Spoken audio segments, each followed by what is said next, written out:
تو وہ ایک دوسرا نقشہ پیش کر رہا ہے، لیکن کانگریس کے اندر جو اپنا اس کو اپلاز ملا وہ ایک اور اپنا کہانی سنا رہا ہے. ٹھیک ہے، اس کی ریزن یہ ہے کہ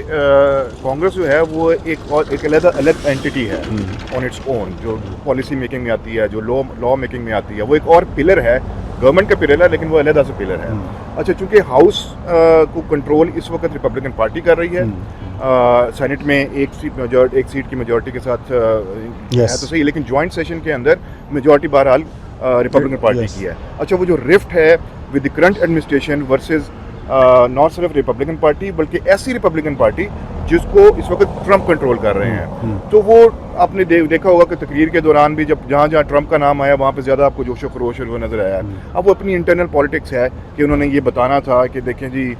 ٹرمپ کو خوش کرنے کے لیے بھی ریپبلکن پارٹی کے بہت سارے لوگ ہیں وہ آگے آئے اور ان کا نام سن کے سے. سو یہ ایک انٹرنل پالیٹکس کا حصہ ہے کہ جو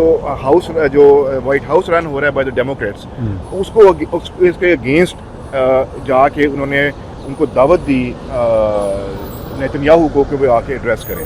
آئی تھنک یہ ون آف دوز پیپل جنہوں نے سب سے زیادہ، جو فورن لیڈر ہیں جنہوں نے آ کے سب سے زیادہ جو ہے چوتھا تھا، اس نے خود اپنی اسپیچ کے اندر کہا وہ کیا ہوا ہے. سو یہ ایک انٹرنل رفٹ بھی تھی، ایک صرف بتانا ہوتا ہے اپنی انٹرنل پالیٹکس میں کہ دیکھیں جی ہمارے پاس یہ اتھارٹی ہے جو کہ کانگریس کے پاس ہے. انہوں نے انوائٹ کیا، انہوں نے قبول کر لیا، انہوں نے وہاں پہ آ کے اسپیچ کر دیا. اب اسپیچ کے اندر انہوں نے پیس کے حوالے سے کوئی زیادہ بات چیت نہیں کی ہے. اور یہی کرٹیسزم نہ صرف یہ ہے کہ جو پرانے اولڈ گارڈز تھے ڈیموکریٹک پارٹی کے، جس نے آپ نے نینسی پیلوسی کا نام لیا، لیکن یہاں کے بھی جو اس وقت بھی کرنٹ اس میں موجود ہیں ہاؤس میں، جو ڈیموکریٹک پارٹی کو ریپرزینٹ کرتے ہیں، ان کی طرف سے بھی اس کو کرٹیسائز کیا گیا. بٹ ٹھیک ہے، ہر بندے کا یہاں پر حق ہے بولنے کا بھی، کہنے کا بھی. اسی لیے آپ دیکھتے ہیں کہ پروٹیسٹ کا بھی یہاں آج پوچھا گیا تھا کہ بھئی وہاں پہ پروٹیسٹ ہوا تو یہ کیسے ہو سکتا ہے کہ ایک فورن کنٹری کا لیڈر آ کے ان لوگوں کو وہ کہے کہ یہ ایران کے یوزفل ایڈیٹس ہیں جن کو امریکہ یہ کہتا ہے کہ یہ ان کے پاس رائٹ آف پروٹیسٹ ہے. اسی تناظر میں اس کو دیکھا گیا کہ ٹھیک ہے، وہ اپنی بات چاہے وہ غلط تھی یا صحیح تھی، انہوں نے اپنی بات کر لی، اور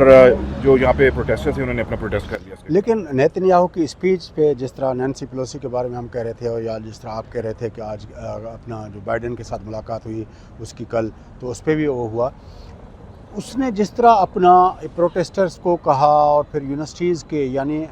ہارورڈ کے اور MIT کے پریزیڈنٹس کو اس نے ایڈریس کر کے کہا کہ وہ بھی اس طرح کے اس میں کہہ رہے ہیں، اور پھر وہ ان کا جو پوائنٹ آف ویو ہے اس کو جس طرح کرٹیسائز کیا. آپ کے خیال میں اس کو کس طرح دیکھا جا رہا ہے امریکن 48 گھنٹوں کے اندر اس کی اسپیچ کے بعد؟ نہیں، امریکہ کے اندر تو دیکھیں، میں نے جیسے آپ کو ایکسپلین کیا کہ جہاں رائٹ ٹو پروٹیسٹ دیتے ہیں وہاں پہ رائٹ ٹو ڈس ایگریمنٹ بھی ہے. بہت سارے ایسے لوگ ہیں کانگریس کے اندر بھی، کانگریس کے باہر بھی، جو نیتنیاہو سے یا ایگری کریں گے یا ڈس ایگری کریں گے. لیکن پالیسی میکنگ لیول کے اوپر آ کے کس طرح ایڈمنسٹریشن ابھی تک کوشش کرتی آ رہی ہے کہ ایک یہ جو وہاں پر چل رہا تھا، ابھی تک کانفلکٹ چل رہا ہے، وہ ایک تو وہ پھیلے نا، باقی دیگر اور جو ممالک ہیں وہاں پر نہ جائے، یا یہ کہ جو ایسی اینٹیز ہیں جنہوں نے جو حماس جیسی اور دوسری جو کہ امریکہ کے اندر ایک دہشت گرد تنظیم سمجھی جاتی ہے، اس کو کیسے لمٹ رکھا جائے. اور یہ کہ اس دوران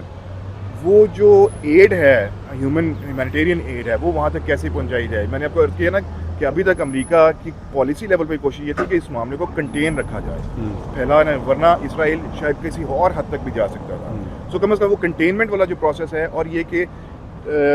2 3 4 جتنے بھی اسٹیک ہولڈرز ہیں ان کو ٹیبل پہ لے کے آنا اور اس پہ بات کرنا کہ یہ زیادہ دیر تک اس طرح نہیں چل سکتا، جو جانی نقصان ہو رہا ہے وہ ایک بھی ہے وہ بہت زیادہ ہے، تو اس کو کانفلکٹ کو ریزالو کیا جائے اور جو جانی نقصان اور مالی نقصان ہو اس کو ختم کیا جا سکے. لیکن جس طرح اپنا اسپیچ تھی کانگریس کے اندر، وہ صرف حماس پہ فوکس نہیں تھی، اس کا دائرہ وسیع تھا. اس میں حزب اللہ کا بھی نام لیا گیا، اس میں حوثیز کا بھی نام لیا گیا، اور پھر اس کے پیچھے ایران کا نام لیا گیا، اور کہا گیا کہ وہ ایران جو ہے صرف مڈل ایسٹ کے اندر ڈی اسٹیبلائزیشن نہیں چاہتا، بلکہ کہا گیا کہ وہ امریکن انٹرسٹ کو ہر جگہ پہ وہ کرنا چاہتا ہے، نقصان دینا چاہتا ہے. تو یہ جنگ دراصل نیتنیاہو نے یہ باور کرانے کی کوشش ہے کہ یہ آپ کی ہے. تو وہ جو وسیع دائرہ ہے اس کو امریکن پالیسی کے اندر اس کو آپ کس طرح دیکھتے ہیں، خاص طور پر دونوں پارٹیز؟ نہیں، وہ دیکھیں، وہ ایک بیان ایران کے کانٹیکسٹ میں. ہاں نہیں، وہ ایک بیان ہے، وہ ایک بڑی جذباتی قسم کی تقریر ہے، اس پہ لوگوں نے بہت زیادہ تالیاں پیٹ لی ہیں. اس کے بعد پھر اصل کام تو آج ہوا نا، جب انہوں نے ملاقات کی، جب وہاں پر ان کو بٹھا کے کہا گیا کہ بھائی یہاں تک پلان پہنچ چکا ہے، اب ہمیں آپ سے یہی چیزیں درکار ہیں، آپ یہ اقدامات کریں تاکہ ہم دوسری پارٹی پہ بھی زور دے سکیں کہ وہ بھی وہ اقدامات کریں. ایک ایک ہمیں مسئلہ یہ بھی سمجھنے کی ضرورت ہے کہ جب ہم بات کر رہے ہوتے ہیں 2 ممالک کی 4 ممالک کی تو ہم فیل جو ہم کرتے ہیں وہ بالکل ایک انسانی تعلق کے طور پہ کرتے ہیں. 2 کنٹریز کے درمیان میں وہ جذباتیت نہیں ہوتی ہے. ٹھیک ہے جو لیڈرشپ ہے اس کے اندر ان کے جو سٹینس ہے ان کی جو اپنی پوزیشن ہے لیکن وہ نیگوشیٹ کرتے ہیں آپ کہ ہمیں یہ چاہیے آپ کو یہ چاہیے ہم یہاں تک آپ کو لا سکتے ہیں آپ کو ہمیں یہاں تک لے کے آنا ہوگا. تو یہ اس قسم کے جتنے پوائنٹس ہیں وہ پالیسی میکنگ کی اور جو ایڈمنسٹریشن کی جو کنیکشن چل رہا ہوتا ہے ود اینی ادر کنٹری چاہے وہ انڈیا ہو چاہے وہ پاکستان ہو یا چاہے وہ افغانستان ہو. طالبان کو اب مانتا نہیں ہے لیکن اس کے باوجود طالبان کے ساتھ نیگوشیٹ کرنے آ گئے ہیں تاکہ جو بڑے لیول کے اوپر جو پرابلمس ہو رہے ہیں اس کو کسی حد تک ریزالو کرنے کی طرف جایا جا سکے. بات چیت کا سلسلہ جاری رکھتے ہیں, ایک وقفہ لیتے ہیں. وقفے کے بعد آ کے امریکن سوسائٹی اور امریکہ کے اندر جو اس سال الیکشن ہونے جا رہے ہیں اس حوالے سے کافی اپنا